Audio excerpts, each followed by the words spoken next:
안녕하세요. 하트의 세상 앱입니다. 지금 들려드릴 이야기는 이제 우울증이 걸렸을 때나 뭐 정신병 이런 게 이제 있는 것 같다 이렇게 싶을 때 어떻게 해야 할까라는 주제로 이야기를 해볼까요? 이 주제 같은 경우는 임상심리 선생님이 저한테 상담을 해주셨고 그 덕분에 제가 많이 호전이 됐죠. 그래가지고 그분께 너무 감사한데 그분이 주변에 그런 사람들 있으면 이거 알려주면 좋을 것 같다 이렇게 얘기를 하셔서 그 약속을 지킬 수 있는 시기가 조금 온 것 같아서 그래서 이렇게 주제를 선정을 해봤습니다. 보통 우울증을 마음의 감기라고 하잖아요.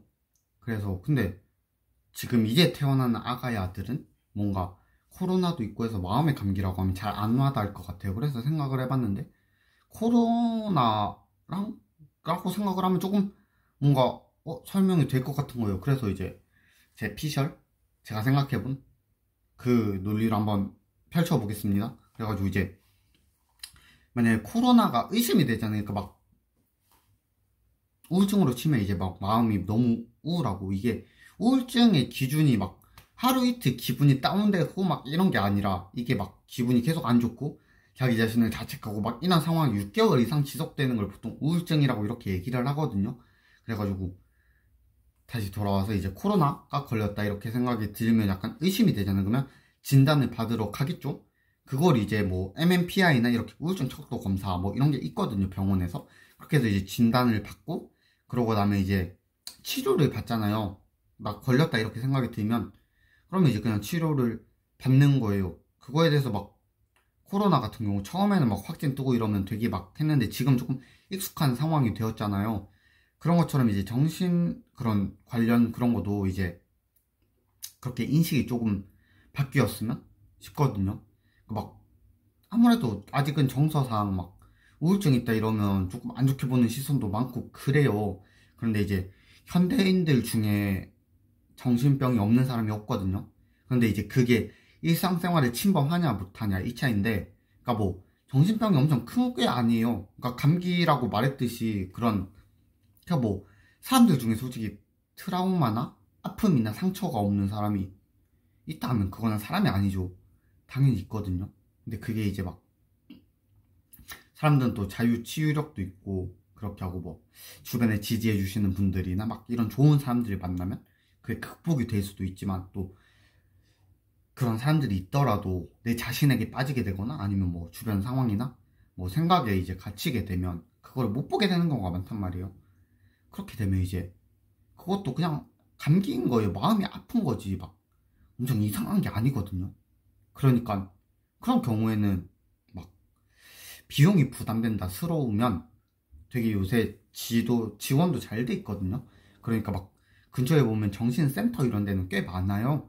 그리고 그곳에 있는 분들한테 얘기를 하면 충분히 도움을 주실 수 있을 거예요. 그리고 병원비 지원도 어느 정도 나오는 걸로 알고 있거든요. 이게 힘든 사람들을 위해서. 그러니까 그런 너무 아프면 너무 힘들다 싶으면 그걸 혼자 껴안고 나아가 수 있는 게 이제 자가치유력이 조금 있는 사람들이고, 근데 그게 없는 경우가 있어요. 그거는 감기도 마찬가지잖아요. 내가 감기 안 걸려본 사람 없잖아요. 그리고 막 코로나 의심 떠서 아니면 뭔가 그 코로나 진단을 안 받아본, 그러니까 검사 안 받아본 사람은 없잖아요. 그러니까 그거를 막 너무 혼자 끌어안고 부끄럽다, 막 내가 나다 이러면서 그렇게 하기보다는 도움을 청하는 것도 괜찮은 방법이에요. 왜 병이겠어요? 혼자서 못하니까 병인 거죠. 그리고 왜 아픈 거겠어요? 그리고 혼자서 할 수 있으면 그 오랜 시간 그렇게 견뎌낼 수가 없는 건데 그건 자기 탓이 아니에요. 그러니까 자책 너무 하고 너무 아파하고 그런 것도 나쁘진 않지만 도움을 청해보는 것도 나쁘지 않아요. 그리고 그런 거 상담이나 막 이런 거 받다 보면 아무래도 그 사람들도 사람이다 보니까 진심으로 못 될 수도 있거든요. 그러면 그 사람이 잘못된 거지 자신이 잘못이 있는 건 아니에요. 그러니까 너무 자책하지 말고 너무 아파하지도 말고 아니야, 너무 아파하고 자책할 수 있어요. 그대로 해요. 하는데 조금, 그래도 조금 용기 내서 도움을 청해보는 것도 괜찮거든요. 그래서 저는 제가 우울증 걸렸을 때 그때 막 영도 센터에 이제 연락이라기보다 거기에 인터넷에 들어가면 이렇게 체크할 수 있는 표시가 있거든요. 됐는데 조금 많이 올라가더라고요. 근데 또 신기한 게 그 영도 센터에 또 아시는 분이 있어가지고 연락이 와가지고 괜찮냐 이렇게 하면 상담 받을 수 있다 이렇게 하면서, 근데 이제 제가 아는 사람이잖아요. 그러면 그 사람 분 말고 다른 사람한테 상담을 받을 수도 있거든요. 그거 방법도 알려주면서. 그러니까 뭐 너무 이 사람이 대충 하는 것 같다 하면, 근데 진심으로 일하시는 분들이 진짜 많아요. 저희 형도 그렇고. 그러니까 그런 도움을 줄 수 있는 분들이 많으니까 혹시나 용기 내서 가서 하더라도 한번 상처를 받을 수도 있더라도 그거는 진짜 자기 잘못이 아닌 그 사람 잘못이거든요.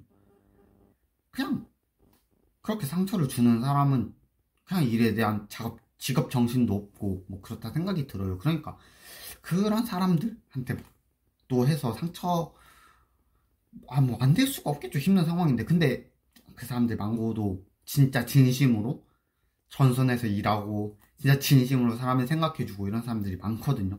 그러니까 그런 사람들을 찾으면 찾아질 거예요. 그러니까 너무 혼자서 끌어안으려고 하지 말고, 너무 혼자서 아파하지 말고, 그걸 조금 도와줄 수 있는 분들을 찾아서, 힘들고 뭐 그럴 수 있겠지만 조금씩 극복을 해나가면 좋지 않을까라는 생각이 들어요. 그래가지고 아프면, 마음이 아픈 건 부끄러운 게 아니다. 그렇게 하고 그 막 상처로 인해서 마음이 아픈 사람들이 이제 병원에 가잖아요. 근데 참된, 제가 생각할 때 정말 멋있는 정신과 의사 선생님이 해준 말인데, 막상 진짜 와야 될 사람은 안 오고 안 와도 되는 분들이 많이 온다고. 그러니까 정작 가해자들이나 진짜 나쁜 사람들 있잖아요. 자기는 그런지 몰라요. 근데 이제 그걸로 인해서 상처받고 하는 사람들은 그 사람들이 잘못이 아닌데도 아파하고 이렇게도 되는 거겠죠. 그리고 그런 것들 뿐만 아니라 이제 주변 환경적으로 막 사랑하는 분 떠났거나 뭐 이런 경우에 당연히 힘들겠죠. 근데 이게 너무 오래 지속되면 정말 병이 돼서 내 자신의, 내 삶의 중요한 부분들을 못 보게 만들 수 있단 말이에요. 그러니까 그런 게 있었을 때 도움이 청하는 게 나쁜 게 아니고, 그런 거를 조금 자연스럽게 말할 수 있는 세상이 되었으면, 그냥 나 우울증 걸렸었어, 아니면 나 우울증이야 이러면 막 엄청 큰 걸 바라는 게 아닌 것 같거든요. 그냥 많이 힘들었겠구나, 괜찮아 하고, 오히려 말 몇 마디가 그 사람한텐 엄청, 그냥 너 스스로 충분하다고, 진짜 그냥 나는 너 믿고 있다 뭐 이렇게. 근데 가식적으로 하려면 안 하는 게 좋고, 진심으로 그냥, 근데 막 나는 너 믿고 있다 이건 안 믿으면 안 해도 되는데, 그냥 많이 힘들었겠다, 그리고 많이 힘들겠다, 괜찮아? 이 정도는 충분히 할 수 있는 부분이 아닐까 생각이에요. 이게 막 너무 나약해서라고 생각은 안 했으면 좋겠어요. 그리고 너무 자책은 안 했으면 좋겠어요. 뭐 여러 가지 상황이 있겠지만 내가 막 노력해서 바꿀 수 없는 부분도 있고, 살다 보니까. 그리고 노력해서 바꿀 수 있는 부분도 있고, 그러니까 바꿀 수 있는 부분에 집중을 하고 나아가는 게 맞지 않나 싶고, 그리고 막 너무 원인과 결과를 생각을 해서 원인이 다 내 거다 이렇게 생각도 안 했으면 좋겠고, 그냥 이렇게 될 일이었구나 싶기도 하고. 뭐 되게 말하다 보니까 어렵네요. 횡설수설하는 것 같긴 한데 그 핵심은 전달이 됐으면 좋겠네요. 하여튼 아프면 병원에 가고 도움이 청하는 거, 그거 나약한 거 절대 아니고 모질한 것도 절대 아니고 엄청난 용기를 낸 거예요. 그래도 나 이렇게 힘든데 세상에 나가고 싶다, 그리고 나 낫고 싶다 하는 거잖아요. 그게 진짜 멋있는 거죠. 대단한 거고. 거를 안 좋게 보는 사람들은 아직 막 그러니까 배움에 낮고 막 이런 건 없지만 아직은 조금 그러니까 막 뭐 학벌주의 이런 걸 말하는 게 아니에요. 아직은 조금 인성이 덜 된 사람이지 않을까 생각을 해요. 그리고 세상을 조금 너무 잘 살아서 배가 부른 사람들이니까 그러니까 막 아픔을 겪고 힘든 걸 겪고 이럴수록 이해의 폭이 넓어진다 하잖아요. 근데 그런 걸 못 겪어본 사람들은 그걸 이해를 못 할 수도 있어요. 당연한 건데 그거에 대해서 막 그렇게 막 나약하게 보고 너는 의지가 약해 이런 사람들은 아직은 조금 세상의 경험도 덜했고 덜 배운 사람들이라고 개인적으로 생각을 합니다. 그러니까 자기 자신 응원해주고 토닥여주면서 정말 힘들어서 도움을 청해야겠다 싶을 때 열려있는 문들도 많고 그렇게 하고 도움을 청했으면 좋겠어요. 네, 그게 진짜 멋있는 거고 그런 행동들 하나하나가 이제 우리나라의 인식을 바꾸는 거라고 생각을 하거든요. 그렇게 하면 어느 순간 나 이렇게 힘들었었어 이렇게 말하는 게 당연하고 그러고 그냥 아 그래서 그렇게 치료도 받았었구나 와 너 대단하다 멋있다 용기 있다 이렇게 할 수 있는 세상이 되면 좋지 않을까. 조심스럽게 하트 뇌피셜 돌려봤습니다. 오늘도 시청해주셔서 감사합니다. 감사합니다. 하트 세상의 하트였습니다.